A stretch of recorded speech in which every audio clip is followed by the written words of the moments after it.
7 preguntas para un testimonio de fe, conversaciones con líderes católicos. Hoy, nuestro primer invitado a este podcast es una persona que es un verdadero ejemplo de compromiso en lo que se refiere aquí a nuestra iglesia en República Dominicana. Decirles que ha servido como secretario ejecutivo de la Comisión Nacional de Pastoral de Ecología y Medio Ambiente de la Conferencia del Episcopado Dominicano, actualmente también productor y conductor del programa Navegando, ya se imaginan quién es, y también coproductor y conductor del programa Iglesia en Salida, que se transmite por Televida Canal 41. Catecúmeno comprometido, con un matrimonio de más de 33 años y 9 hijos. Señores, él es Giovanni Krawinkel, un amigo y hermano. Aparte de todo, Giovanni, bienvenido a este primer podcast de la Unión Dominicana de Emisoras Católicas UDECA. Gracias, Jay, y gracias a todos los que nos sintonizan. Es un honor para mí estar en este espacio que se suma a la cantidad de espacios que evangelizan, y siempre hará falta que haya muchos más espacios, así que auguramos y pedimos al Señor que este espacio pueda llegar a los corazones de muchas personas a través de esta plataforma. Jova, señores, yo le voy a decir Jova porque ya entre nosotros hay muchos años de amistad y de confianza.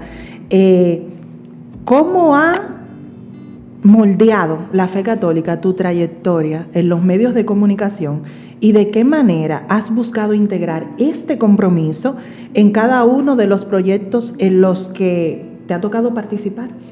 Bueno, digamos que eso es, sabemos que es una vocación. Todo servicio que nosotros tenemos en nuestra Iglesia Católica es un servicio que Dios nos pone como una vocación.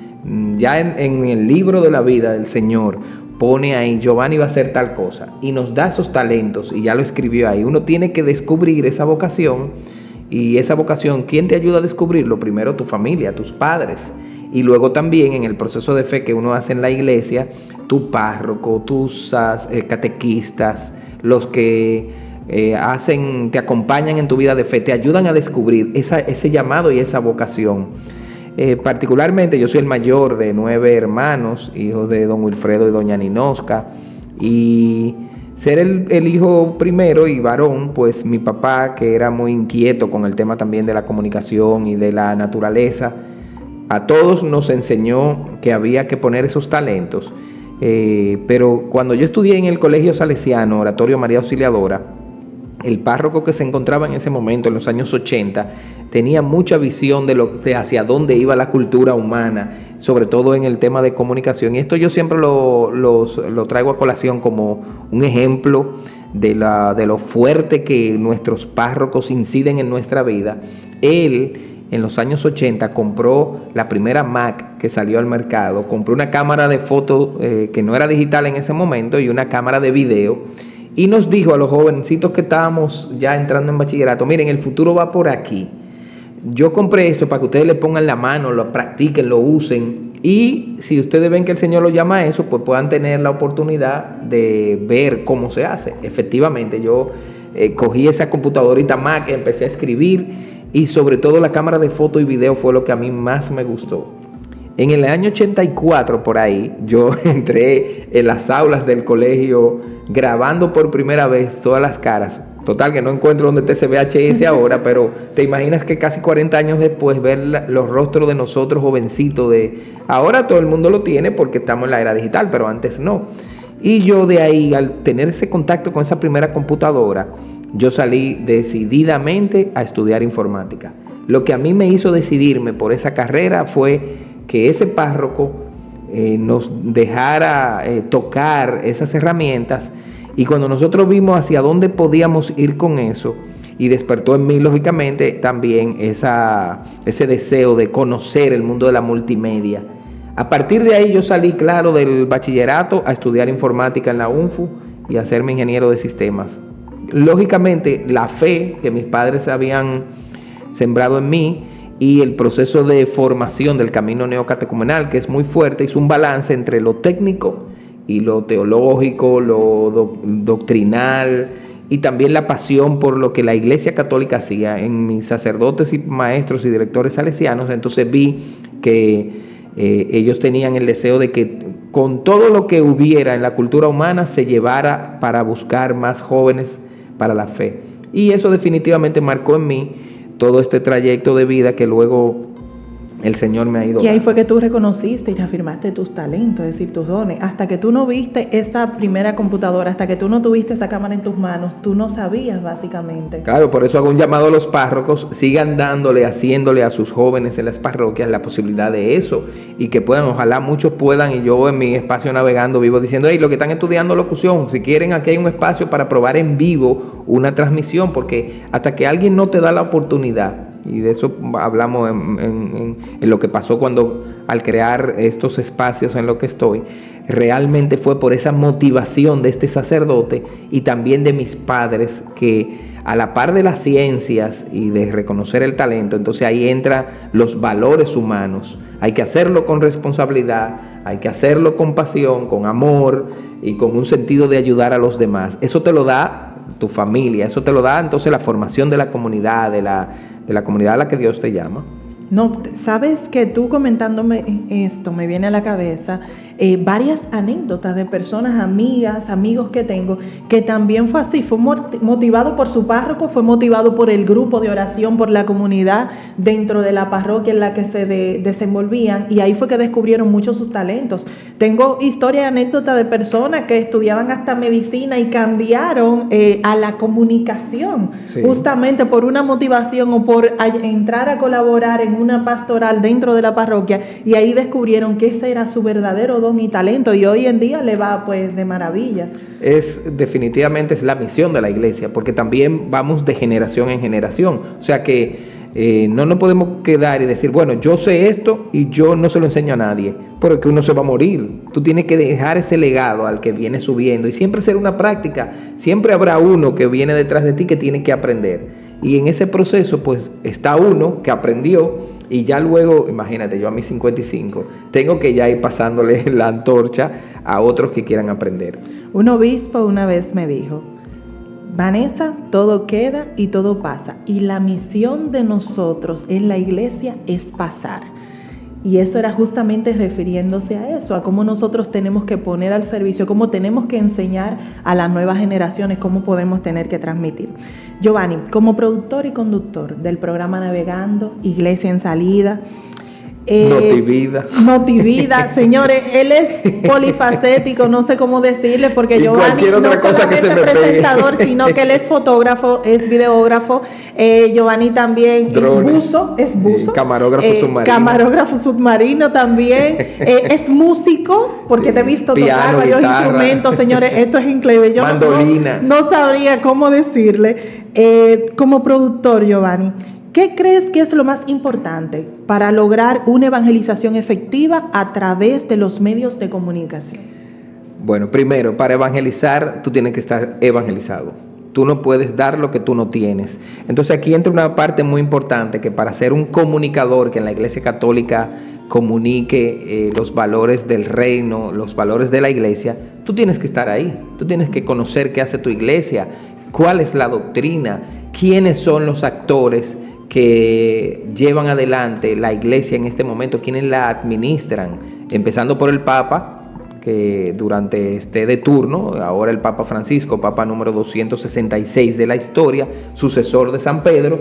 Tú tienes que saber quiénes están ahí, quién es tu obispo, a qué diócesis tú perteneces, cuál es la línea de trabajo que lleva pastoral esa diócesis a la que tú perteneces y comunicas. Y sobre todo, si estás en un medio oficial, ahí entra otra parte. ¿Qué dice esa institución que yo represento cuando ese micrófono o esa cámara se abre? Si tú no lo sabes, ¿qué tú vas a decir? Lo que te viene a la cabeza. ¿Cuál doctrina tú vas a decir? ¿La doctrina tuya? No, en este caso, esta comunicación católica, cristiana, estamos hablando de Jesucristo. Yo tengo todo lo necesario para hablar de Jesucristo bien, y sobre todo ahora viene lo siguiente, para darle al que necesita, que tiene una desinformación y que no tiene los elementos necesarios para acercarse a la iglesia, para practicar, para conocer la doctrina, para amarla, para que vaya y que participe. O sea que yo tengo que ser un motivador, un formador, un conocedor. Para hacer todo eso, lo primero que tengo que hacerlo yo. Entonces yo tengo que fortalecer mi fe, ser fiel a la iglesia. Donde tengo un hueco de desconocimiento, buscar el conocimiento. Y si son plataformas como la que tenemos ahora, antes era la radio, tú tenías un micrófono y solo salías en la radio. La televisión, salías en ese canal, en una frecuencia. No existía hace 20 años quizá una fortaleza de estos espacios de multimedia, redes sociales. Entonces se amplió. Hoy la radio es la radiovisión, porque la radio tenemos cámara. Hoy la radio y la televisión es este podcast. Entonces, conocer esas herramientas, cómo funcionan, cómo llego a la gente a través de ellos. Yo no puedo hacer multimedia pensando en hacer radio para una frecuencia, porque entonces no le hablo a las personas correctas y no puedo aparecer desgreñado, porque por eso yo y Vanessa estaba maquillada, bien peinada, y yo, bueno, un poquito me pasé, porque tenemos que dar una imagen. Si somos hijos de Dios que hace las cosas bien, yo no puedo aparecer mal. Entonces es una dicotomía, una disociación, creo que la palabra, de lo que realmente Dios es. Que Dios es un Dios de orden. De orden y de belleza. O sea, dice Kiko Argüello, el fundador del Camino Neocatecumenal, que una cosa que se ha perdido en el mundo es la estética de Dios. Y por eso nosotros los cristianos tenemos que hoy, en esta generación, tener una nueva estética. La forma en la que nos vestimos, la manera en la que están nuestras parroquias. Imagínate, donde tú celebras la palabra con una comunidad, con tu comunidad o con tu grupo, y ahí tú te abres de corazón, tú escuchas el testimonio de los hermanos. ¿Cómo va a ser que la silla tan rota, el suelo sucio, no tienes un cuadro, una imagen? No, porque tú te sientes que tú estás en una posilga. Entonces, si Dios está ahí, imagínate que tú piensas que estás en el cielo. Entonces el cielo es sucio, es feo. No. Entonces esos espacios, esa estética hay que cuidarla. Por eso tenemos aquí una hermosa representación de un árbol, una planta, que nos recuerda cómo Dios hizo todo y lo hizo bien y hermoso. Giovanni, tú en tu servicio tuviste muchos años como secretario ejecutivo de la Comisión Nacional, ¿verdad? Pastoral Sí. de Ecología y Medio Ambiente. Háblame un poco de eso. 19 años. En el año 2004 había una crisis. Yo había hecho un par de programas sobre submarinismo en la República Dominicana y yo estaba involucrado ya en el mundo de la ecología, en los medios de comunicación, en Televida, en los años 96, 97, y en Radio Televisión Dominicana en ese tiempo, con varios buzos catecúmenos, y yo trabajaba en el Acuario Nacional. Entonces me involucré con el mundo científico submarino. Ahí descubrí varios dominicanos que habían sido enviados a estudiar biología marina y cómo habían hombres de ciencias en la República Dominicana tratando de hacer una conservación sobre esos recursos. Ahí estábamos observando ballenas jorobadas, manatíes, delfines, tortugas, y yo me fui yendo a esos lugares conociendo también la realidad ambiental dominicana. En una crisis con la ley de áreas protegidas del año 2004, nos tocó a todo el grupo que trabajábamos la ecología ir a las embajadas para alertar de un riesgo que había con esa ley. Y yo escuché que había un tranque con la Iglesia Católica, que había presentado un documento en el Congreso, y yo enseguida alerté las orejas de mi iglesia. Y yo me ofrecí a ir a la embajada de mi iglesia, que era del Vaticano. Cuando voy y visito a Monseñor Timothy Broglio, que era el nuncio apostólico, me dice: ay, pero se acaba de formar hace pocos años una pastoral ecológica. Yo, ay, qué maravilla. Timothy Broglio, es decir, que desde el 2004. Desde el 2004. Ahí estaba de nuncio apostólico Timothy Broglio, que hoy es el presidente de la Conferencia Episcopal Norteamericana. Y que en un tiempo fue también nuncio apostólico aquí. No, era el nuncio en ese momento. Exacto. O sea que cuando yo lo visito, él me dice: la Conferencia Episcopal acaba incluso de lanzar un libro con el tema ecológico de esa pastoral, y lo dirige Monseñor Fabio Mamerto Rivas. Yo, como salesiano, al fin dije: pero yo conozco a Monseñor Rivas. Fui y hablé con Monseñor Rivas, y ahí entonces me dice: yo ando buscando un secretario. Yo, ¿un secretario para qué? Para esta comisión de pastoral. ¿Tú estás dispuesto? Y yo, ¿pero a qué? No te preocupes, es ayudar a tu iglesia. Evidentemente, cuando yo hablo con mi director espiritual, mi catequista, y le digo: el obispo me ha pedido que le asista. Claro, un servicio a la iglesia. Pues ahí entro como secretario ejecutivo de la Comisión Nacional. En ese momento esa pastoral tenía 3 años que había sido formada. Se estaba configurando la manera en la que esa pastoral tenía que trabajar. No había documentación, no existía la encíclica Laudato Si. Yo me acuerdo que le dije a Monseñor Rivas, ¿y con qué herramienta tenemos de doctrina? Hay que hacerla, me dijo, hay que buscarla. Y ahí empezamos con todo el equipo que ya estaba. Se integró el diácono Horacio Arredondo, en paz descanse, sí, que era maestro de ecología en la universidad, y también en el departamento de educación del Ministerio de Medio Ambiente él trabajaba. Lo hice mi mano derecha en ese sentido porque tenía el conocimiento, y al ser diácono pues también entendía, y nos pusimos a buscar en la Biblia, en el catecismo, en el magisterio, lo que había dicho Juan Pablo II. Encontramos cosas maravillosas y empezamos a escribir textos para la Conferencia del Episcopado Dominicano. Llegamos a escribir incluso cosas que luego aparecen en la Laudato Si. Wow. Y descubrimos incluso que el Papa, en la Laudato Si, refiere un texto a la Conferencia Episcopal Dominicana. ¿Ah, sí? ¿Y diciendo, cuál es ese? La Carta Pastoral del año 1987 es una carta que la Iglesia Católica Dominicana dedicó al cuidado de la naturaleza. Una de las primeras conferencias episcopales del mundo en hablar del tema en una carta pastoral es la República Dominicana. Y el Papa, en la nota al pie número 70 de la Laudato Si, yo siempre lo resalto, un texto de doctrina local dominicana se convierte en un texto de doctrina universal. Y el Papa habla ahí de 12 conferencias episcopales. De todas las ciento y tantas conferencias del mundo, 12 hablamos del tema del cuidado de la naturaleza. Entonces, al yo descubrir ese texto, al descubrir que en el compendio de la doctrina social de la Iglesia, el capítulo 10, se llama Salvaguardar el medio ambiente, ya ese texto de doctrina, que tenía muchos años, decía la línea por la que teníamos que trabajar. Imagínate cuando llega el Papa Francisco y saca la encíclica Laudato Si, nos hemos vuelto laudatólogos. Para ustedes eso, yo me imagino la noticia que fue. Claro, para nosotros ya nosotros estábamos yendo antes del Papa Francisco a varios encuentros del Consejo Episcopal Latinoamericano, y yo iba a representar la Conferencia Dominicana, y de hecho en el año 2010 el encuentro fue en Buenos Aires, que estaba todavía de arzobispo el cardenal Jorge Mario Bergoglio.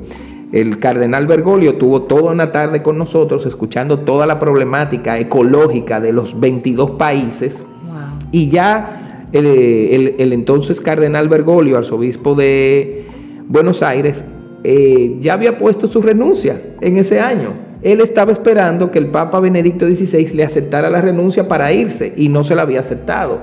Esa noche me tocó cenar a su lado. El secretario del CELAN. Creo que hemos visto esa foto en tus redes donde está así. Sentado con Bergoglio 2 años y medio antes de ser el Papa. 1 hora duré hablando con él, porque lo primero que le dijeron, este es un loco catecúmeno que tiene 7 muchachos. Y nos pusimos a hablar del camino neocatecumenal, de los hijos, del tema ecológico en la República Dominicana. Y ahí él se llevó mucho, digamos en buen sentido de la palabra, mucho ruido de la situación ecológica que teníamos todos los países. Y ya sabíamos también, porque él nos comentó y nos presentó un sacerdote de la Universidad Católica de Buenos Aires, un franciscano que antes de ser sacerdote era físico, había estudiado física, y ya ese estaba contemplando todo el tema del cambio climático, observaciones astronómicas. Nos habló desde la física, pero siendo sacerdote franciscano, estaba muy preocupado por la situación que estaba viendo. Evidentemente eso influyó en Bergoglio, para que al llegar al pontificado ya él venía escuchando todo eso, e incluso ya tenían un texto base trabajado para escribir algo para Argentina, que se convirtió en una base de la encíclica Laudato Si. Bueno, pues en todos estos años que hemos hecho, llevar adelante esa doctrina que encontramos, los textos que ya venían de Juan Pablo II y de Benedicto XVI, que escribió unos textos súper buenos, la encíclica Caritas in Veritate, tiene un acápite sobre la ecología integral, que está en la base, y lo dice Francisco, que había escrito Benedicto XVI. De manera que es una tradición de la Iglesia en la doctrina social, en ese compendio, como te decía, en ese capítulo, y nosotros lo que hacemos es pastoral social en el acápite del cuidado de la creación, para que los daños ecológicos no impacten, como dice el Papa, sobre todo a los más pobres. Entonces es dentro del bloque de pastoral social de la conferencia, se encuentra nuestra pastoral ecológica. Tú sabes, Giovanni, que mucha gente que no conoce la estructura de la iglesia, no sabe las áreas que se trabajan dentro de la iglesia católica. Una de las cosas que siempre ha llamado la atención es por qué la iglesia también tiene que inmiscuirse en el tema del medio ambiente. Entonces, ¿cuál consideras tú que es el rol de la iglesia en la protección del medio ambiente y cómo podemos inspirar a otros fieles a involucrarse en esta causa? Mira, leyendo tantos textos y leyendo la Biblia, en nuestro credo, el artículo número 1 de los 7 o 12, según las versiones del credo, empieza diciendo, porque creo en Dios Padre Todopoderoso, ¿y qué dice? Creador del cielo. Entonces yo estoy diciendo, mi fe se basa en un Dios creador. Y cuando tú lees el Génesis 1.1, ¿qué dice? Y creó Dios los cielos y la tierra. Empieza diciendo la Sagrada Escritura, lo primerito que dice es que todo lo que vemos y tenemos es creado por Dios. Y luego tú encuentras ese relato maravilloso del Génesis, que cada día Dios fue haciendo con tantos detalles, fue haciendo segundo día, separó el agua, hizo la tierra firme, y luego empieza a describir cada área de la creación. Vamos a hacer los árboles, vamos a hacer la base, vamos a hacer los animales, la alimentación, hasta que llega el sexto día y dice, ok, ya hice todo, ya hice la casa, ahora voy a hacer al inquilino principal, o digamos que con más dotes, al ser humano. Y el sexto día Dios hace al ser humano. Y fíjate que el ser humano, cuando abre los ojos, ya encontró todo hecho. Él ni siquiera vio cómo lo hizo Dios. Dios no dejó que él viera la fórmula de construir la creación. El hombre abre los ojos y encuentra, y esta maravilla. Y le faltaba una maravilla, que era la mujer. Dios ve que está solo, y en Génesis 2, entonces se ve que Dios dice, vamos a hacer una ayuda adecuada. Yo a veces digo, qué raro que el Señor acepta que él mismo lo hizo un poco incompleto y se lo completa. La ayuda idónea. Y ahí dice, y macho y hembra los creó. Y la segunda palabra que dice, a su imagen y semejanza. La imagen de Dios, esto lo digo yo, casi no lo veo escrito, pero realmente, si la imagen de Dios, ¿cuál es? Si yo te digo, estos dos celulares tienen una imagen parecida, bueno, no, este es más pequeño, este tiene un reloj y este no, la cámara, no son idénticos. Si yo tuviera uno igualito que este y te lo pongo aquí, tú dices, los dos tienen la misma imagen y la misma semejanza. Pues fíjate que dice que macho y hembra tienen la imagen y semejanza a Dios, los dos, no uno. Pintamos a Dios como un hombre anciano con barba, pero la imagen de Dios es padre-madre. De hecho, la maternidad de la mujer es creada por Dios. Dios tiene un corazón y una esencia de padre y de madre. Y juntos somos una criatura que nos asemejamos a Dios. Somos hechos por Dios juntos. Por eso es la grafía, ¿verdad? Pero la pornografía saca de contexto eso que Dios creó. Sí. Y todo el tema de la procreación, la sexualidad, es parte de esa obra creadora por Dios. Entonces, cuando tú descubres todo eso y cómo Dios lo ha creado perfecto, ¿quién resaltó mucho eso? San Francisco de Asís. San Francisco en su conversión descubre que se tiene que igualar a toda la criatura. Yo digo que él, al arrodillarse y tirarse por tierra, empezó a ver las hormigas, las arañas, la grama, los árboles, empezó a decir, ¿y cómo le llama? Hermanos. Hermano sol, hermana luna. Y dice, y la hermana madre tierra. Así es el título que él le pone. La hermana madre tierra. Que muchos pueblos originarios le llaman, en su visión hacia el Dios que ellos entendían, la Pachamama, que se ha desvirtuado realmente lo que el Papa Francisco ha visto. ¿Y cómo pudimos entender esa visión del Papa Francisco? Porque nos invitaron el CELAN a un encuentro de visión de la cosmogonía de los pueblos originarios de América. Acuérdense que aquí no tenemos pueblo originario, lo matamos y lo acabamos, pero hay países que conservan esa cultura. Bueno, pues ellos tienen una visión de ese Dios que ha creado todo, y cuando ven la tierra le llaman la madre. y le dan una especie de adoración, pero es una, digamos que por la educación y la cultura que ellos vieron. Nosotros que vemos a Dios en ese otro orden, sí sabemos que realmente no es un tema de adoración ni de un Dios, sino porque la tierra dice, porque nos da los frutos, nos alimenta. Todo lo que comemos nace de la tierra. Sin el alimento, un ser humano se muere pronto. Y sin agua, ni digamos, sin el agua en 2 días estamos muertos. De manera que si nosotros dependemos de un recurso natural para alimentarnos y del agua para sobrevivir, ¿cómo la descuidamos? ¿Cómo la ensuciamos? Y cómo un creyente, que Dios es así, no lo cuida. Entonces ahí entra la iglesia como madre y maestra a enseñarnos, y también por esa relación social. La pastoral social, que es repartir comida y fundita, no, es ver cómo dignificamos y salvificamos la relación social de los seres humanos, porque al final tú y yo nos comunicamos. Y ese aspecto social, digamos que le faltaba a la iglesia entrar en ese acápite a través de una ciencia que se llama ecología. ¿O acaso en nuestras universidades no damos más ciencia? Damos comunicación, arquitectura, medicina. De manera que un médico que sale de nuestras universidades tiene un valor humano extra, pues faltaba entrar en ese campo de la conservación de los recursos. Eso es la pastoral ecológica. Entonces, señores, verdaderamente que oír todo esto, aquí nos están evangelizando también, estamos aprendiendo muchísimas cosas interesantes. De las que yo aprendí. De las que tú aprendiste, nos está transmitiendo. Esa es la idea verdaderamente del podcast. Y que me lo enseñó la iglesia. Exacto. Nosotros poder aprender de estas personas así como Giovanni, que ponen sus dones y talentos al servicio de nuestra iglesia, aquí en la República Dominicana sobre todo, y cómo también ellos nos pueden transmitir un poco de eso, de ese conocimiento y de esa experiencia. Giovanni, tienes 9 hijos, más de 33 años de casado con mi hermana y amiga Laura Suazo. ¿Cómo ha sido la experiencia al vivir la fe en el contexto familiar? ¿Y qué consejos darías a otros padres católicos? Dios mío, qué difícil. Bueno, es un tema también de vocación. De hecho, nosotros somos un caso un poco extraño. Nosotros, cuando yo tenía 16 años, ya 15, todavía en el colegio, empezamos un noviazgo sin saber mucho de lo que era. Pues yo veo a mi hija de casi 15 años, yo digo, así era que estaba Laura, como mi hija Eva. Y yo con 16 terminando la escuela, el colegio, y nosotros enseguida entramos a ese noviazgo, tuvimos 5 años y medio de amores, y ya de ahí salimos decididos a hacer un matrimonio y una familia.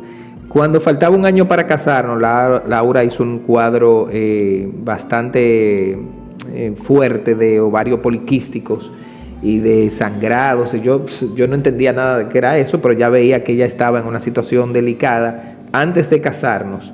Y yo sufro de varicoceles, que los hombres los deja estériles. Los doctores nuestros, sobre todo la endocrinóloga de Laura, decía, bueno, ustedes difícilmente tengan hijos, porque como es una situación médica como esta, y la situación de Laura bastante crítica, ella le decía, si tú sigues desarrollando esos quistes, hay que extirparte los ovarios, tú no vas a tener hijos. Entonces, otro testimonio. Oye, entonces ese otro testimonio, así que existía la posibilidad de que ustedes no iban a poder concebir. Bueno, el 60% de los hombres que tienen la varicocele que yo tengo son estériles. Entonces, era difícil. Entonces, bueno, un año antes de casarnos, me ponen en un tratamiento a mí y un tratamiento fuerte a ella para estabilizar. Y la doctora nos dijo, enseguida se casen y ustedes empiecen a intentar tener los hijos, pues vamos a ver qué hacemos. Cuando yo voy a decirle a mis padres que nos íbamos a casar en mayo del año 1991, un año antes del 5º centenario. En ese momento yo trabajaba en el seminario Santo Tomás de Aquino y ya me había introducido como informático en el arzobispado, en la nunciatura, en el seminario Santo Tomás de Aquino decía. Y yo le pedí al arzobispo, a Monseñor Nicolás de Jesús, no era cardenal, que nos casara, y mi papá había trabajado con el cardenal, nos dijo que sí. Cuando le digo la fecha a mis padres, me dicen, ay, pero Mónica vino que se va a casar también. Yo quería casarme en mayo, Mónica se iba a casar mi hermana mayor, la segunda. Mónica se iba a casar en junio, pero no podemos hacer una boda en mayo y vamos a hacer una misma boda para los dos. Entonces hicimos una boda doble. Y mis padres eran de los responsables del camino a nivel nacional. Teníamos, bueno, la primera lista ahí son 1.500 invitados. Nosotros, mi madre, hay que invitar a estas 6 comunidades, a todas las personas. Pero decidimos hacer la boda en junio. Cuando le digo al arzobispo, me dice que sí. 3 semanas antes de la boda, entonces lo nombran cardenal. Y el día que a él lo hacen cardenal fue el día de la boda nuestra. Entonces me dijo, bueno, pero como ustedes trabajan en el seminario, vamos a pedirle al obispo auxiliar, Monseñor de la Rosa y Carpio, y tú trabajas con él, que sea él. Y él le dijo, cásame esos muchachos. Y Monseñor de la Rosa fue que nos casó. Entonces, bueno, empezamos esa vida matrimonial muy jóvenes, 21 y 20, y ahí nos lanzamos a crear una familia. Entonces a Laura le pusieron unos tratamientos. Mi hermana quedó embarazada rapidísimo y tuvo a su primer hijo, Israel, y sabíamos, porque ya veníamos de una familia numerosa, 9 hermanos, que posiblemente la doctora nos dijo, ustedes quieren tener muchos muchachos. En fin, es que varios meses después Laura dijo, quítenme ese tratamiento, si Dios quiere tenemos hijos, pero no va a matar con esta zozobra de que tanto medicamento y tanta cosa. Y Laura se lo dejó al Señor y a la Virgen. Y ahí, casi cerca de un año después de casarnos, entonces quedó embarazada del primero. Cuando nos dan la fecha que iban a ser nuestro primer hijo, 12 de octubre del 1992, día del 5º centenario, y nosotros que íbamos a tener ese corredero, ¿cómo va a ser esto? Y además, porque iba a estar aquí el Papa Juan Pablo II. Wow. Yo estaba trabajando con la dirección del Camino Neocatecumenal, porque también venía Kiko Argüello con una gran convivencia de misioneros del mundo, y todo, yo como informático, en ese momento era el boom de la informática, armé los primeros centros de cómputos de trabajo, cuando la Secretaría Mundial del Camino en España, todo lo hacía máquinas de escribir. Kiko hablaba, todo se grababa en una grabadora y después teníamos que oír. Yo armé un centro de cómputo y 5 digitadores, oyendo a Kiko, lo transcribíamos. Pues yo propuse, no, pero ¿cómo que máquina de escribir? Yo dije, de freco. Pero ya tenemos la computadora. Mi papá tenía una empresa, yo le monté las primeras 5 computadoras en red en el año 92, como el seminario, y ahí se transcribió rapidísimo. Terminó el encuentro y ya estaba todo transcrito y en un archivo. Y me dijo la secretaria que llegando a España le dijo a Kiko, vamos a botar toda esta máquina de escribir, vamos a poner lo que yo vi en Santo Domingo. Ahí fuimos primados de nuevo. Entonces ahí mi hijo no nació porque por toda la presión a Laura como que se les retrasó. Y aquí pasó el primer hecho trascendental de nuestros 9 hijos. Laura no pudo parir el hijo. La doctora decía, vamos a esperar que tú lo tengas, porque si ustedes como catecúmenos al fin, ustedes van a tener muchos hijos, es mejor que tú tengas un parto normal. Pero Laura le llegaron los 40 semanas y la barriga aquí arriba y no le daban dolores. Entonces hubo que hacerle su primera cesárea. Y ya sabíamos que a partir de ahí ella dijo, bueno, si ya es cesárea, ya no pueden tener tantos hijos. Las 9 son cesáreas. 9 cesáreas, señores. Para aquellos que dicen que la tercera es con mucho riesgo. De 11 embarazos que ella ha tenido. De 11 embarazos, 9 cesáreas. Esto es un testimonio también de fe, porque la gente lo que generalmente te dice es que, bueno, del tercero tú no vas a poder llegar a la tercera cesárea porque ya es con muchas complicaciones. Y es el motivo en el que muchas parejas se llevan solamente del temor del médico, que es un temor bueno porque intenta salvar la vida. Otros exageran y entonces esterilizan a las parejas, a la mujer sobre todo, para que no tenga más hijos por ese temor. Ciertamente es un gran riesgo, pero aquí entró el otro elemento, el elemento de la fe. Nuestra doctora era una catecúmena, que nosotros éramos sus catequistas. Ella siempre nos dijo, nunca nos cobró ni un chelo. Decía, no, yo tengo a mis pues, maestros en la fe, que es un honor para mí yo hacerle el parto. Y la anestesióloga era otra catecúmena. Ellas dos entraban rezando el rosario. Sucede que el día que van a ser mi primer hijo, el sacerdote que estaba con Kiko Argüello, el padre Mario Pesi, se le dañó la impresora. Y a mí me llaman para yo repararle la impresora. Y cuando yo estoy con él, me llaman, le van a hacer la cesárea a Laura ahora. Yo le digo, padre, me tengo que ir.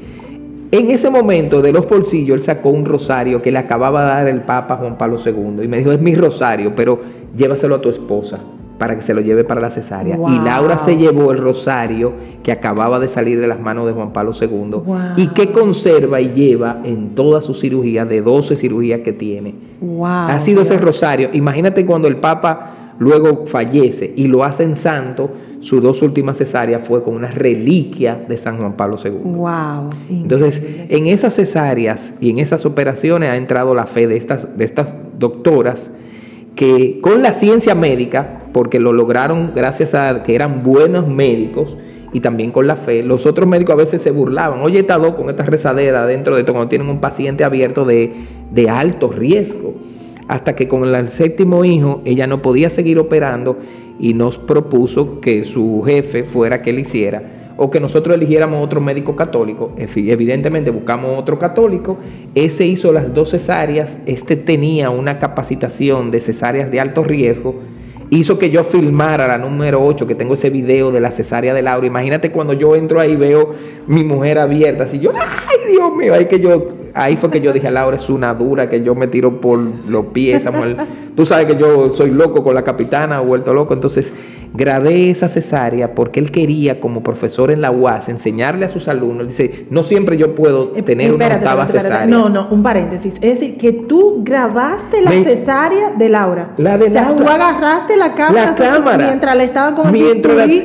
No, mira, Vanessa, yo he hecho muchas cosas extremas en esta vida, pero nada como, mira, tú sabes lo que yo hice, lo puse en un trípode alto y la camarita la volteé, la pantallita, y yo no me atreví a mirar ahí que estaba Laura abierta, yo veía en la pantalla, Dios, porque me daba una cosa pero aquello fue, yo creía que yo estaba en la NASA. En esa sala de cirugía todo era modernísimo, y no era un bisturí, era un rayito láser con el que abrieron unos succionadores, yo no vi una gota de sangre. Eso fue tan profesional que yo me sentí súper orgulloso de los médicos dominicanos. Mi hermana médico Jenny, la doctora Jenny Krawinkel, siempre nos acompañó desde el principio, estuvo con Laura adentro, y imagínate tener una hermana médico traductora. Te da un poquito también más de tranquilidad. Entonces, bueno, al vivir ese proceso, y sobre todo en la última, y el testimonio más grande, la presencia de la Virgen María en nuestros partos y nuestros hijos. En el cuarto parto, rápidamente nos fuimos a la JMJ de París con Juan Pablo II. Laura ya había sido operada de un gran quiste que se le había casi explotado, y volvió a salir un quiste 10 días antes de irnos al viaje. Y Laura, la doctora, dijo, no te vayas porque ese quiste se te puede explotar en el viaje. Y ella dijo, este viaje yo no me lo pierdo con Juan Pablo II. Era de los últimos viajes ya de Juan Pablo II. Pues pasando por la gruta de Lourdes, acababa de pasar Juan Pablo II. No sabíamos que íbamos a ir a Lourdes. Allí Laura le pidió a la Virgen que le ayudara a entrar en esta nueva cirugía, y que como teníamos 3 varones, nos regalara una niña. Si le tenían que hacer un vaciado ya, al menos quedarnos con una niña, que ella le iba a poner Mariam de Lourdes. Tiene 25 años, Mariam.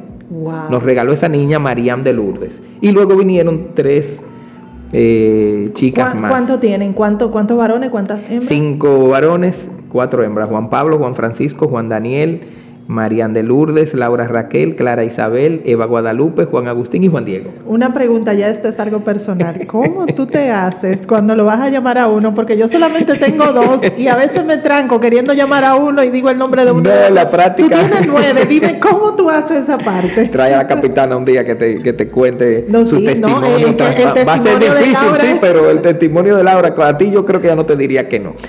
Pero bueno, y sucedió luego varios otros problemas, pero nosotros, por ejemplo, Laura y yo fuimos al monasterio de Medina de Pomar. No, Laura fue sola a España después de la JMJ del 2002 en Canadá.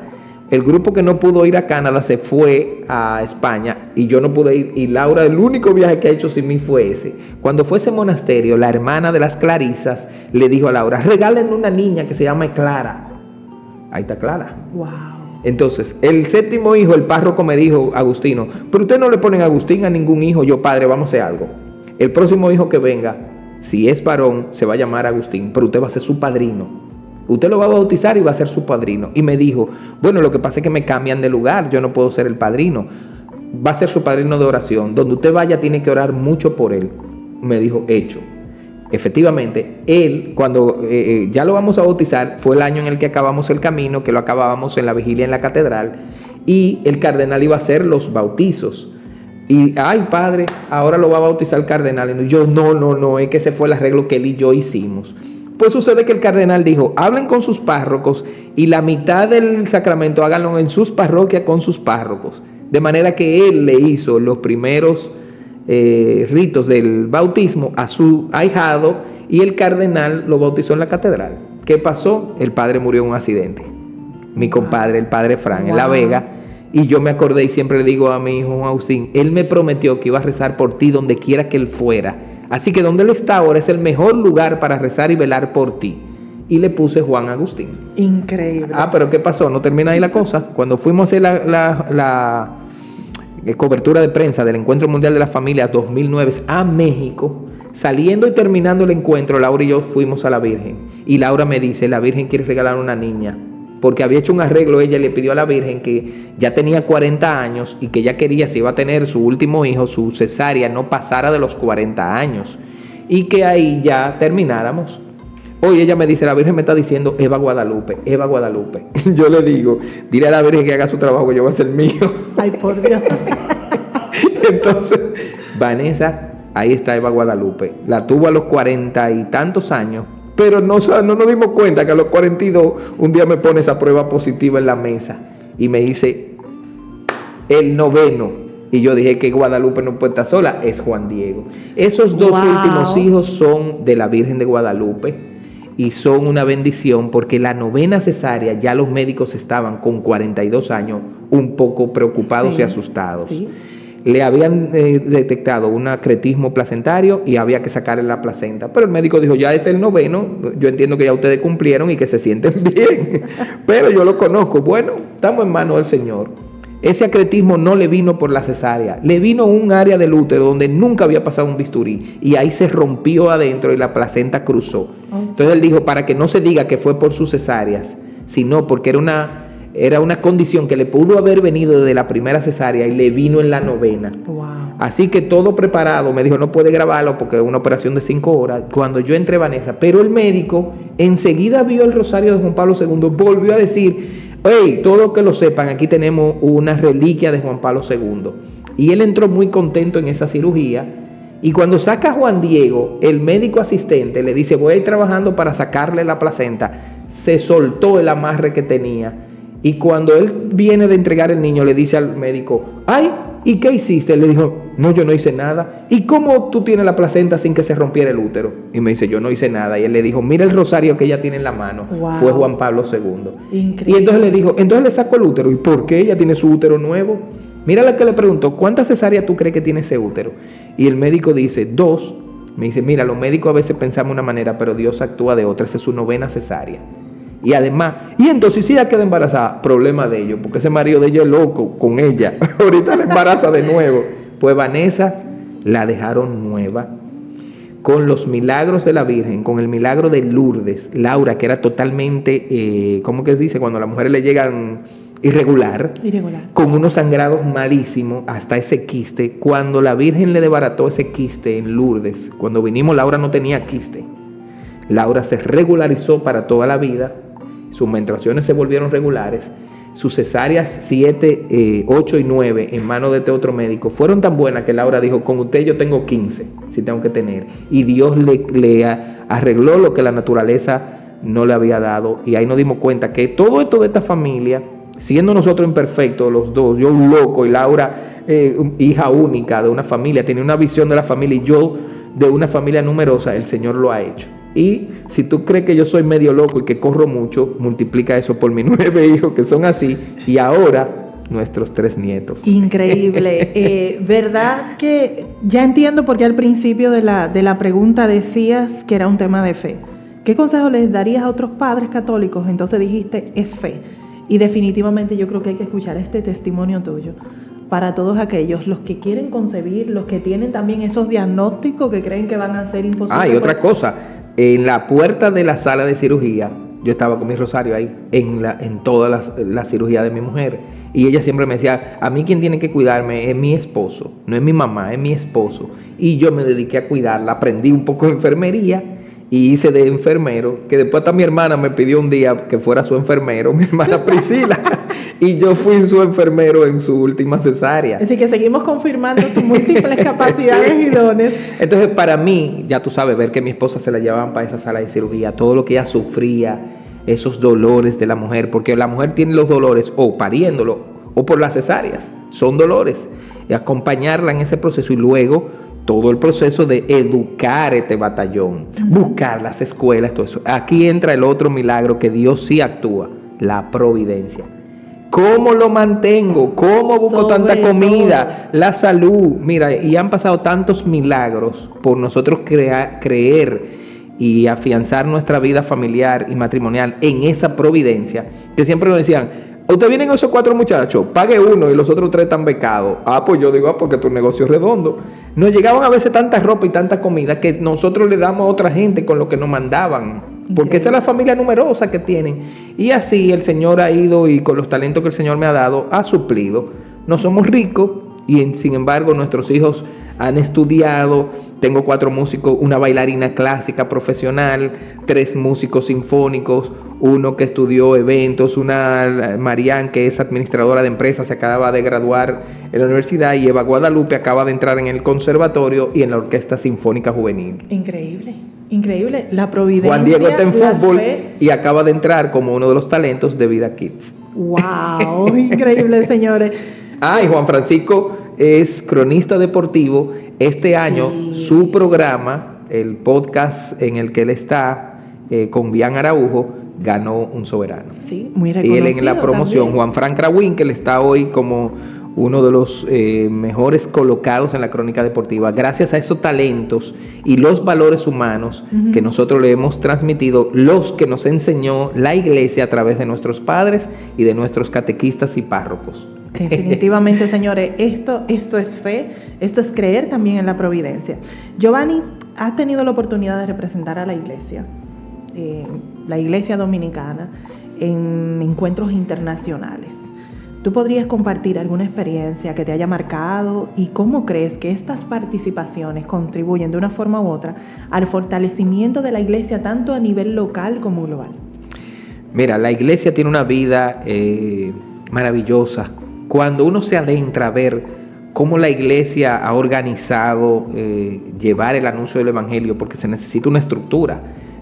Muchos piensan, los apóstoles no tenían estructura. Sí, el Señor antes de partir al cielo los reunió, y se dice que ahí cuando Dios subió al cielo, que el ángel le dice, hey Galileo, ¿qué hacen ahí mirando? Entonces dijeron, espérate, antes de nosotros separarnos, vamos a estar seguros de lo que creemos. E hicieron el credo apostólico, que tiene esos 7 artículos, y uno dijo, creo en Dios Padre, después creo en Jesucristo, y construyeron y dijeron, esa es la fe. Por eso cuando terminamos de rezarlo dice, esta es la fe de la iglesia que nos gloriamos profesar, en el nombre del Padre, del Hijo y del Espíritu Santo. Ese es el símbolo de la fe, se llama. De manera que todos tenemos que, uno, tener el mismo credo, y segundo, ellos no hicieron las cosas diferentes. Ellos fueron a hacer eso que aprendieron en esa escuela de 3 años de Jesús. Entonces tomaron esas palabras de Jesús y lo hicieron su plan de trabajo. ¿Qué sigue haciendo la iglesia hoy? Esas palabras de Jesús siguen siendo el plan de trabajo, y crea un plan en la forma de cómo va a llevar eso. ¿Cómo se llama ese plan? Pastoral. La pastoral es llevar la doctrina, lo que creemos, y creamos una manera en la que debe llegar hasta el último confín de la tierra. Por eso hoy la pastoral también es digital, porque hoy la cultura humana nos ha llevado a eso, y el evangelio se tiene que meter por ahí. Yo empecé a ver en el año 2000, cuando yo entré en la conferencia del episcopado, también vi la comisión de comunicación. Entonces, claro, como comunicador me inserté, y luego crearía mi espacio navegando en el año 2011, pero ya yo en el año 2005 le dije al cardenal, pero venga acá, ¿cómo nosotros tenemos tantos jóvenes que se van a estas peregrinaciones? Ya yo de fotógrafo había ido a 2 peregrinaciones haciendo la foto de todo el movimiento de los 1000 y tantos catecúmenos. A Fujifilm yo le propuse crear un CD de multimedia, y cuando fui a Israel, que fui 2 veces a Israel en el año 2000, cuando fue Juan Pablo II, y luego cuando terminé el camino en el 2006, yo construí un CD de multimedia que todos me compraron la copia, y yo con eso pude ir a Israel. Pero quien me patrocinó el segundo CD fue el que dirigía Fujifilm, un gran fotógrafo dominicano. Él me dijo, yo no sé si esto a mí me va a sumar mucho como empresa, pero a mí me gusta crear fotógrafos, y yo veo ese talento en ti. Y me entregó en ese momento $1,000 para que yo me fuera a la siguiente peregrinación. Cuando yo le digo al cardenal, ¿cómo tenemos 1,700 dominicanos con sus banderas caminando en Alemania, y nosotros tenemos medios de comunicación y nosotros no hacemos la cobertura? Me dijo, bueno, que eso es costoso, es difícil. Yo lo ayudo a resolver. Le dije, si usted me apoya con cartas, lo hacemos. Con Ángela Medina hicimos un plan. Conseguimos los billetes aéreos y nosotros conseguimos los fondos y nos fuimos a Alemania, a la JMJ con Benedicto XVI. Wow. Y ahí yo hice mi gran cobertura de prensa internacional. Claro, yo tengo una gran ventaja. Yo soy ingeniero de sistemas, yo soy informático, yo domino la tecnología como carrera y ya todas las cámaras, los pianos, todo eso son sistemas informáticos. Yo me lo comía, una compañía telefónica tenía una manera de comunicación que cuando me marcaban a un número local 809 me timbraba la computadora ya. Pues yo hablé tanto con tanto programa y yo hace una hora que me decían allá, wow, ese roaming te va a llegar. No, no es con roaming. ¿Cómo así? Pues mira, nosotros hablamos hasta en el programa de Jochi Santos.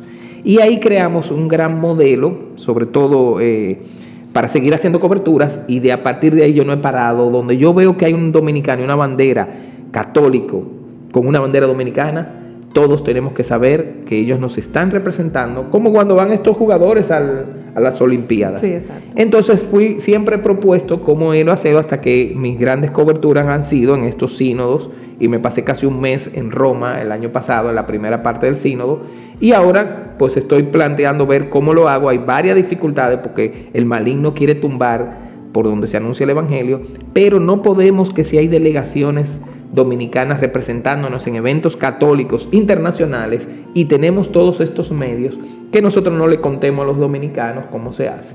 Todo eso llegó incluso a que un oyente de mi espacio de radio me conectara con un canal de televisión católico en Brooklyn, Promesa MRC, que ya estaban viendo mi programa en Facebook y ya me conocían sin yo saber.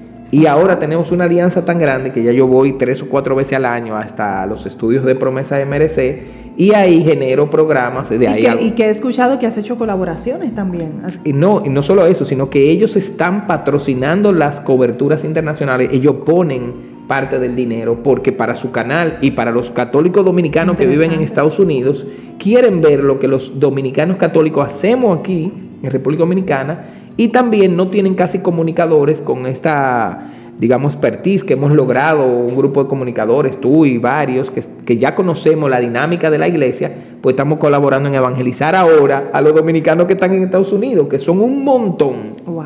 Entonces, bueno, realmente, ¿qué es esto? Pastoral de comunicación. ¿Cómo la iglesia ve que a través de esta cultura de comunicación del día de hoy, que es tecnológica, ¿qué mensaje tú crees que lleva? El del evangelio. Sí. Entonces, no puede ser que alguien prenda un televisor y no encuentre el mensaje del evangelio ahí. No, eso a mí me preocupa.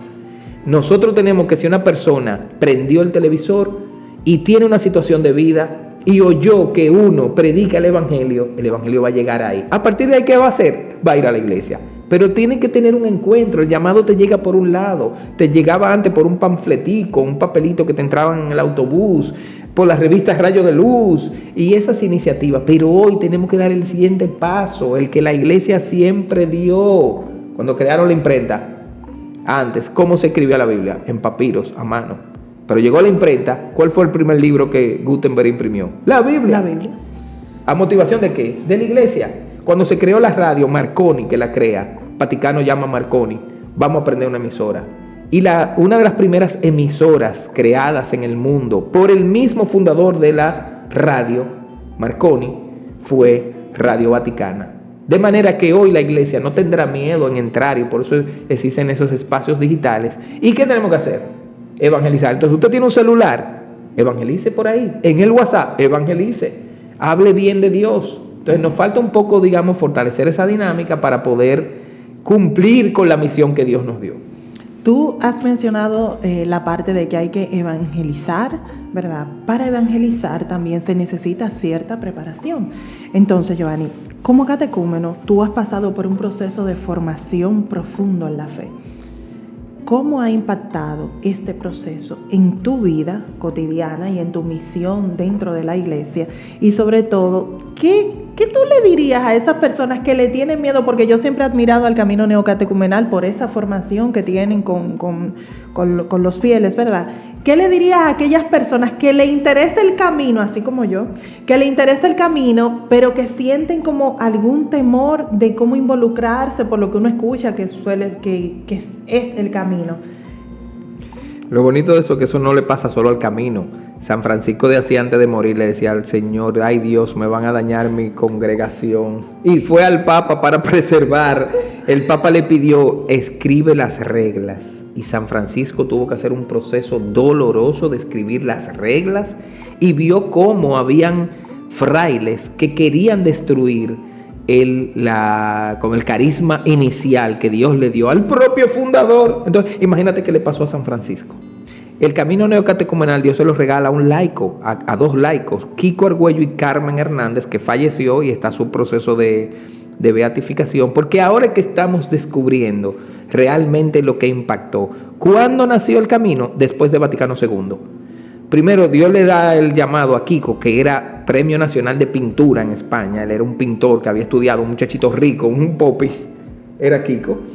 Pintor profesional de arte y había logrado ser el Premio Nacional de España en un año. Entra en una crisis existencial de ¿para qué yo tengo todo este dinero? ¿Para qué todo esto? Y se encuentra con el cursillo de cristiandad. Y Kiko entra en el cursillo. Antes del camino, Kiko fue cursillista. Y entonces, un día diciendo, ¿pero dónde yo me encuentro con Dios? En un panfletito de eso le llega que Dios estaba presente en los pobres. Y encontró a la cocinera de su casa llorando y le dice, ¿qué pasó? Que su marido quiere matar a su hijo. Y le dice, venga, venga. Y cuando va, imagínate, como un barrio como aquí, de esos barrios que están pegados del río, así Kiko va a esa pobreza de las chabolas españolas y descubre esta miseria humana tan grande. Y Kiko dijo, pues si yo me tengo que encontrar con Dios aquí, deja su casa de rico y se va a vivir a esas chozas. Y ahí él empezó a tocar guitarra y a leer la Biblia. Todos los días él lo único que hacía era leer la Biblia y empezar a escribir de los mismos textos bíblicos. Le empezó a poner música, que son las canciones del camino. Y Kiko no tenía ni cama y se arropaba del frío con 30 perros que se le echaban arriba. Entonces Carmen Hernández era un poco así, ingeniera química, su papá dueño de una empresa. Carmen dio la llama a ser monja y se iba para Bolivia a predicar. Entonces empezó a captar jóvenes y cuando le dicen, mira, hay un muchacho joven que está concitando el interés en esos barrios pobres, pues búscalo a él. Y ella se va a buscar a Kiko para llevárselo para Bolivia. Pero cuando oye lo que Kiko, Dios le había puesto en la mente, fue tan fuerte el impacto que decidió quedarse a vivir en el mismo barrio. Wow. Y de ahí empezaron a crear grupos. De la nada empiezan 20 personas a oírlo.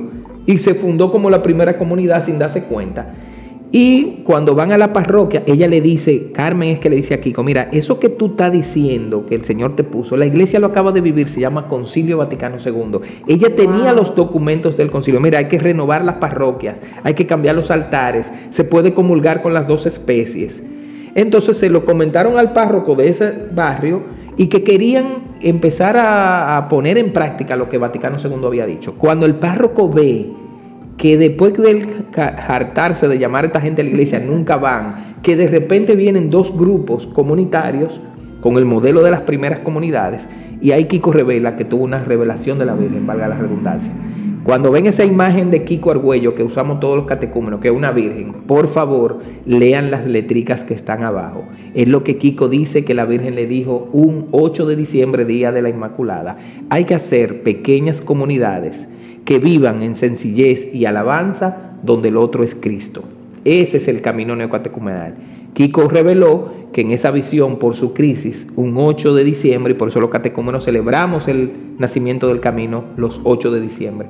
A partir de ahí, el párroco se lo dijo al arzobispo de Madrid, que cuando vio que ese modelo funcionaba en las parroquias que estaban en crisis, le dijo, pues Kiko, pues prueba en esta parroquia, di lo mismo que tú dijiste allí, a ver si tiene el mismo efecto. Efectivamente, hizo que lo que ellos le decían lo inscribieran en esa primera forma, y se escribió el manual de iniciación del camino, que son las 16 charlas que Kiko y Carmen dieron ahí, intactas como salió de las palabras de ellos de ese año 1970 y tanto. Esa fórmula, sin querer queriendo, es lo que crea una comunidad. Muchos obispos, cuando han revisado, dicen, ¿y cómo se logra que se funde una comunidad diciéndole esas palabras? Lo que damos catequesis, ¿qué hacemos? Somos fieles en tratar de decir lo mismo que ellos dijeron.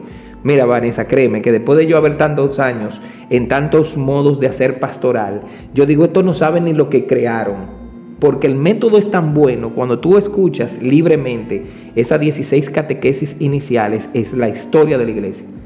Termina con la Eucaristía.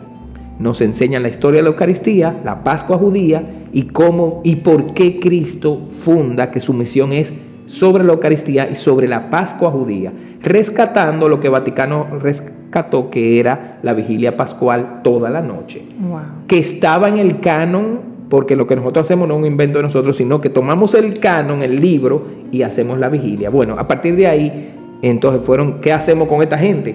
Fueron viendo parte del proceso. Y el camino neocatecumenal, por eso ustedes escuchan que cuando van a bautizar se reza por los catecúmenos. No es por los catecúmenos nosotros. La gente cree que la iglesia dice que recemos por... Y sí, ¿por qué no rezan por los carismáticos y los cursillistas? Porque el catecumenado era un proceso en las comunidades cristianas primeras, porque se bautizaban de adultos. Tú tenías que elegir bautizarte y era un bautismo por inmersión. Pasabas por un proceso y hasta que no pasara por ese proceso no podías comulgar. El proceso duraba entre 2 y 5 años. ¿Qué había en ese proceso? Explicarte lo que era el bautismo. A partir de ahí yo les pido que cada vez que vayan a un bautismo, fíjense en las partes en el que ese sacramento está conformado. Esa parte es lo que hacemos el camino neocatecumenal. Fíjense que cuando empieza dice, ¿qué le piden? Es un diálogo. La iglesia te pregunta, ¿qué vienen a la iglesia? ¿Qué quieren? El bautismo. ¿Qué le da el bautismo? La fe. ¿Qué le da la fe? La vida eterna. Cuando tú desarrollas por qué la iglesia hace esas preguntas, es todo un proceso teológico y de formación. Nosotros lo buscamos. Y buscamos eso. Y después buscamos, bueno, ¿y qué más forma a un hombre de fe católico, cristiano? El Padre Nuestro. Estamos 5 años estudiando el Padre Nuestro. 5. Cada palabra. A propósito de que en este año estamos en la iglesia estudiando el Padre Nuestro. Después, el credo apostólico es básico para nosotros. Entonces, estudiamos los 7 artículos del credo. Imagínate, cada palabra dura, cada grupo 2 meses, buscando todo lo que dice de la palabra Padre. Todo lo que dice la palabra creador. Entonces no tenemos prisa, por eso el camino dura. Yo duré 30 años para finalizar el proceso de formación. ¿Y qué pasa? Acabó el camino, acabé como la universidad. No hay un tiempo estimado de que para tú durar el camino son 10 años, 11 años. ¿No? Ahora que estamos en sinodalidad, ¿tú sabes, adivina por qué? Porque avanzamos y caminamos juntos. Hasta que toda la comunidad no logra el objetivo. Entender. Ahora, ahí viene la otra parte, que es la magia del camino neocatecumenal. Y que muchos obispos dicen que ahora mismo prácticamente es el camino neocatecumenal que ha logrado hacer una comunidad que perdure para toda la vida y que no se desintegre. Entonces, para lograr eso, lo primero es que las comunidades, cuando tú entras, no puede entrar nadie más. Se cierra. Cuando tú entras en la escuela, entraste en primero con ese grupo de niños, tú pasas a segundo, pero los que entran en primero no te lo ponen a ti. O sea que el que entra en primero o en kinder no pueden decir, pónganlo con Vanessa en segundo porque ellos son amiguitos. No, porque ya tú pasaste el proceso de kinder, primero y segundo y tercero. Imagínate peor que tú estés en quinto, que te pongan un niño de primero. Ese niño no va a entender nada. Pero tu grupo con el que tú estás caminando, eso no pasa a las promociones. Tú sabes, uno no guarda con mucho cariño la promoción de bachillerato. Uno se acuerda para toda la vida que tú terminaste cuarto de bachillerato con ese grupo. Pues el camino es más o menos igual. Yo empecé con mi primera comunidad de la parroquia María Reina y he vivido 42 años con mi comunidad. Laura estaba en otro grupo. La misma comunidad, el mismo grupo, 42 años, mis hermanos. Son familia. Nosotros somos más que familia. Ahora mismo la mitad de mi comunidad ya murió porque yo era el más joven. Yo entré con 13 años. Yo terminé el camino muy joven, hace ya en el 2006, 18 años que terminé ese proceso. Ahora, ¿qué pasa? Ahí es una comunidad madura. Se parece mucho, yo lo comparo. Es que el camino necesita más relaciones públicas, ¿oíste? Yo lo comparo con la carrera universitaria. Cuando tú estudias medicina y tú terminas la carrera 6 años después, todavía tú no has hecho la primera operación, tú no sabes operar, tú vas a empezar el proceso ¿cuándo? Cuando te gradúas. Entonces, cuando tú te gradúas, tú vas a una clínica y ahí te ponen tu primer caso de operación. Tú estás muerto de miedo, es la primera vez que tú vas a poner en práctica tus 6 años de estudio. Y ahí, ¿cuándo tú tienes la experiencia? Quizá 10 o 12 años después. Cierto. Entonces el camino es así, te forma con todo eso. ¿Qué utilizamos? Material que la iglesia puso en nuestras manos. Hay un material que es público, yo les invito y a todos los comunicadores, el Diccionario Teológico León Di Full. Hay 2 grandes diccionarios teológicos. Nosotros usamos que lo usan los seminaristas. Pues, ¿qué buscamos? Si una de las palabras que tú puedas tener en este guión aquí, evangelizar, ese diccionario te dice en las Sagradas Escrituras y qué han dicho los teólogos, 70 teólogos, los mejores del mundo, escribieron ese diccionario. Yo en muchos programas, mucha gente me dice, ay, pero qué sabiduría, la saco de ahí.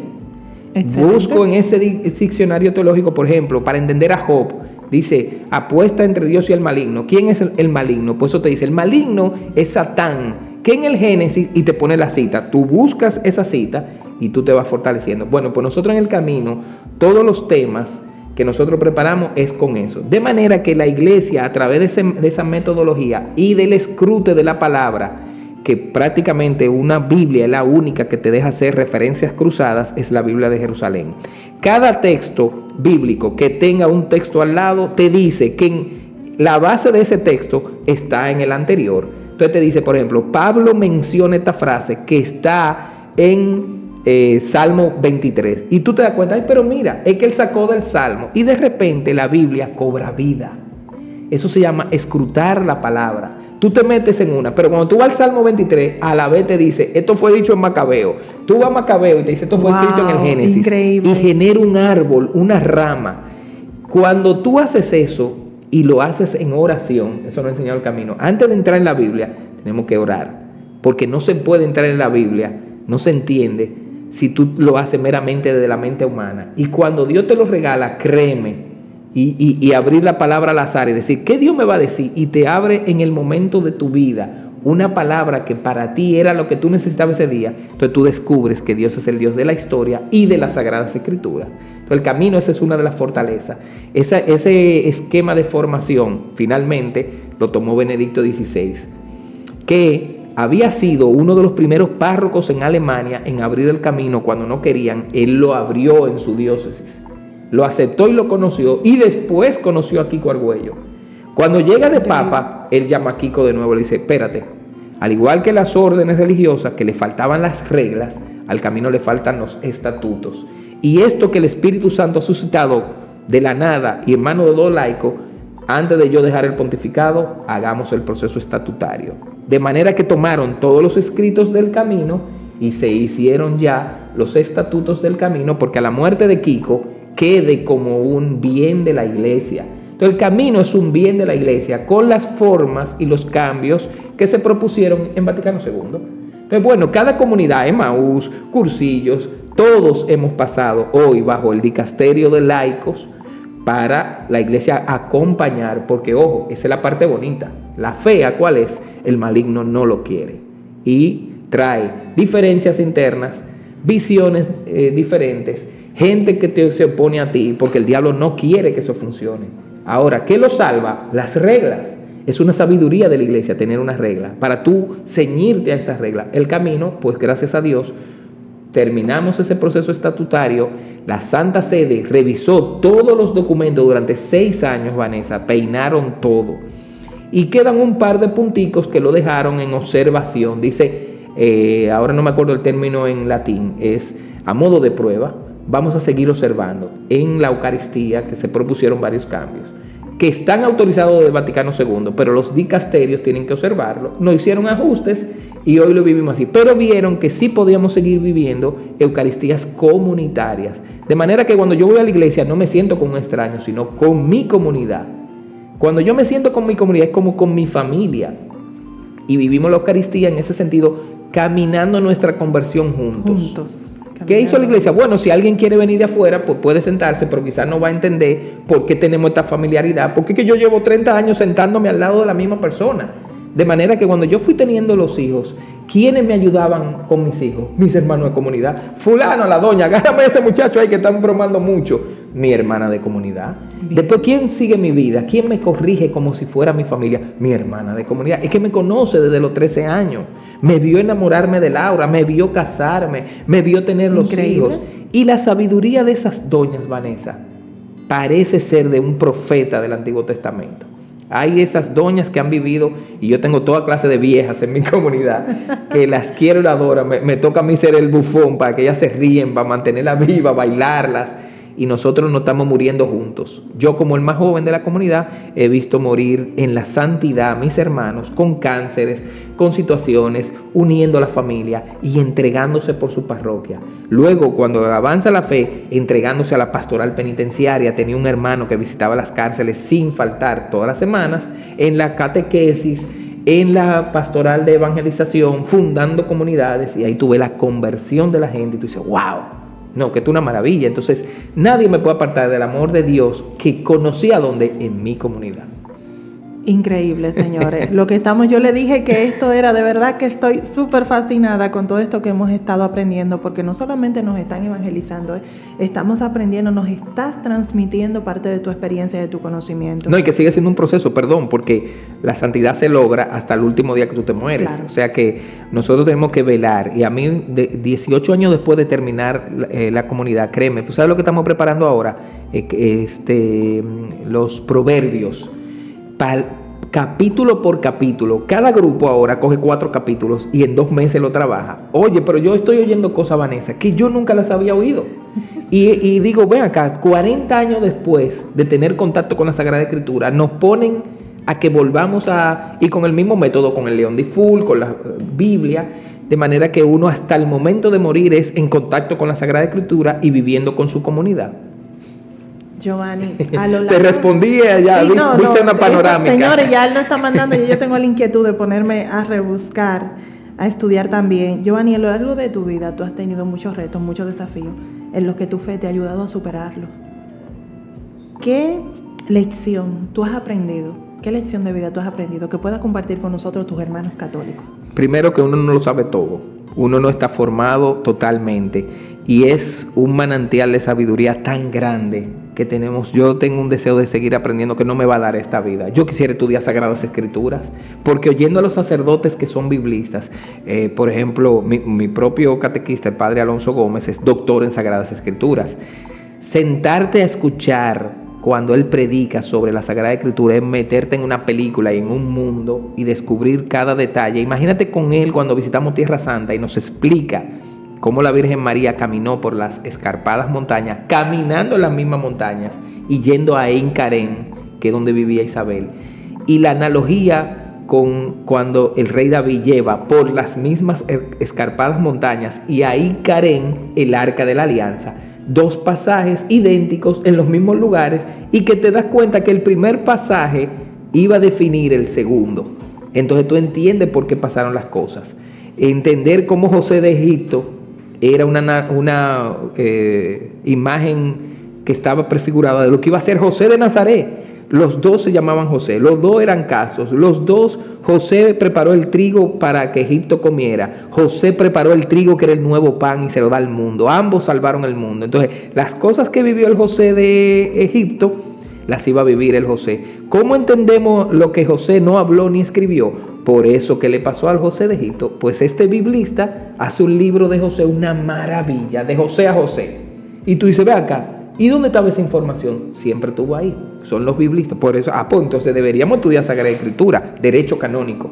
El eje, el esqueleto de la Iglesia Católica se llama el derecho canónico. Sí. Pues yo quisiera estudiar derecho canónico, porque me encanta. Dogmática. Ahora estoy hablando con sacerdotes que estudiaron dogmática. Los dogmas de la Iglesia. Óyeme, en una charla que nos dio el padre de la Castrense, ¿cómo se llama? Que trabaja en el arzobispado. Él, que estudió dogmática, nos dio una charla para los comunicadores. Ahí yo dije, Dios mío, ¿y esta información? Ahora quiero buscar los sacerdotes que han estudiado Mariología. ¿Por qué? Hablando con Monseñor Grullón, con Sonia, con Unidos por la Alta Gracia. Digo, aquí hay una riqueza de la fe mariológica que preserva la fe católica. Pues a mí me encantaría estudiar eso. De manera que no pensemos que lo sabemos todo. Estamos en constante formación. Y también Dios nos llama a que eso que ganamos, dárselo a los demás. Ese es el pan de la enseñanza. Pocos tienen poco pan. Y si a mí Dios me dio mucho pan, y ahí viene lo que siempre hemos hablado nosotros, al que le dio 5 talentos, después ¿cuánto les exigió? 5. Si Dios me hizo músico, camarógrafo, todo eso, son mis 5 talentos, Dios me va a decir, hey, y te cuento que en la JMJ de ahora, la última, en Portugal, cuando fuimos a Fátima, había muchos confesionarios y yo entré y el sacerdote vio mi carnet de prensa. Me dijo, eres comunicador. Y me hizo una confesión tipo comunicación. Y ahí me dijo, mira, tú tienes consciente que si hay pecados que te pueden quitar el talento y Dios te lo puede quitar porque el talento que yo reconozco en ti no es tuyo, es de Dios. Wow. Entonces, ¿qué pasa? Es verdad, nuestros pecados, nuestras debilidades, los chismes, y no hay más chismoso que un periodista. Entonces, todas esas cosas nos pueden hacer perder el talento. Yo puedo llegar a las personas porque Dios me sigue, yo tengo que ser fiel a ¿cómo que se llama la palabra? Siempre lo usa Monseñor de la Rosa, a la producción del talento. Hay que poner los talentos a producir. Porque si no, ¿qué demuestra eso? Al que Dios nada más le dio uno. ¿Qué hizo? Lo enterró. Lo guardó. Pero él pensó que estaba haciéndolo bien. Ajá. Aquí lo raro es que él dice, quítenle el que él tiene y dénselo ¿a quién? Al que más tiene. De manera que a veces tenemos 10 talentos y pensamos que tenemos una carga muy grande y arriba de eso Dios nos dice, coge ese. Y a veces el de 10, me dijo un sacerdote, sale con 11. Por eso a veces somos poquitos, hacemos muchas cosas y Dios todavía nos pone una carga más. Hay que ser fiel al talento que Dios te dio. No hemos descubierto el talento, hay que buscar quien nos ayude a discernir e interpretar cuál es mi talento. Una señora un día me dijo, que trabajaba con mi hermano haciendo el café, ay, yo quisiera ser como usted, que tiene esa elocuencia, que maneja esas computadoras, pero yo le digo que ese es mi talento. Yo quisiera hacer el café que usted hace, porque a mí me sale mal, pero el suyo es tan bueno, lo hace con tanto amor. Ese es su talento. Hay doñas que lo único que hacen es barrer la iglesia, pero si yo la voy a barrer, queda sucia. Ahora, cuando tú entras en el templo y dices, ¿qué piso más limpio? ¿Con qué amor? ¿Quién limpia la iglesia? Ese es el talento. ¿Por qué a mí no me queda? Cuando usted vaya a entrar al cielo, Dios no le va a decir que si usted tenola, que si usted habló en la radio, le va a decir, ¿usted barrió? Sí. Mira el caso del sembrador. ¿Cómo un sembrador tira la semilla en la calle? ¿Tú y a quién se le ocurre? La semilla hay que tirarla en la tierra, pero él la tiró. ¿Por qué? Porque él tiró la semilla, Dios le dijo, vete a sembrar y tira la semilla. Y él cumplió. Una cayeron en el camino, otra en tierra, y un poquito cayeron en tierra buena. Ahora, ¿el sembrador cumplió o no su misión? Sí, la cumplió. Dios nos invita a sembrar. Otros cosecharán, dice la misma lectura.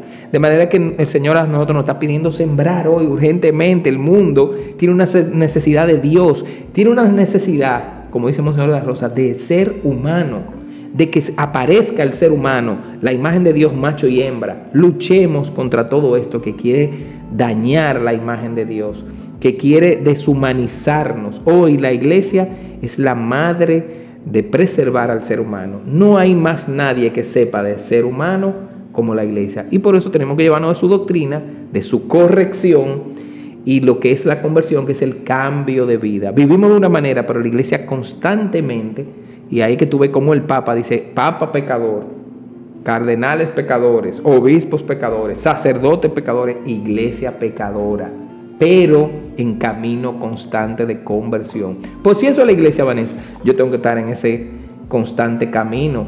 ¿Y quién yo tengo que me ayude? Mi esposa es la primera, que me vive afinando, que me llama al aire y me dice, no diga esa palabra así.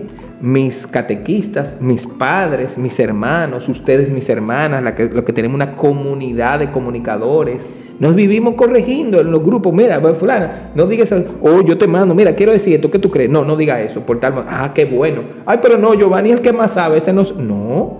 Entonces hoy la iglesia sigue caminando juntos. Es el grito del Papa Francisco con esto de la sinodalidad, no es un invento. Señores, retomemos, caminar siempre juntos.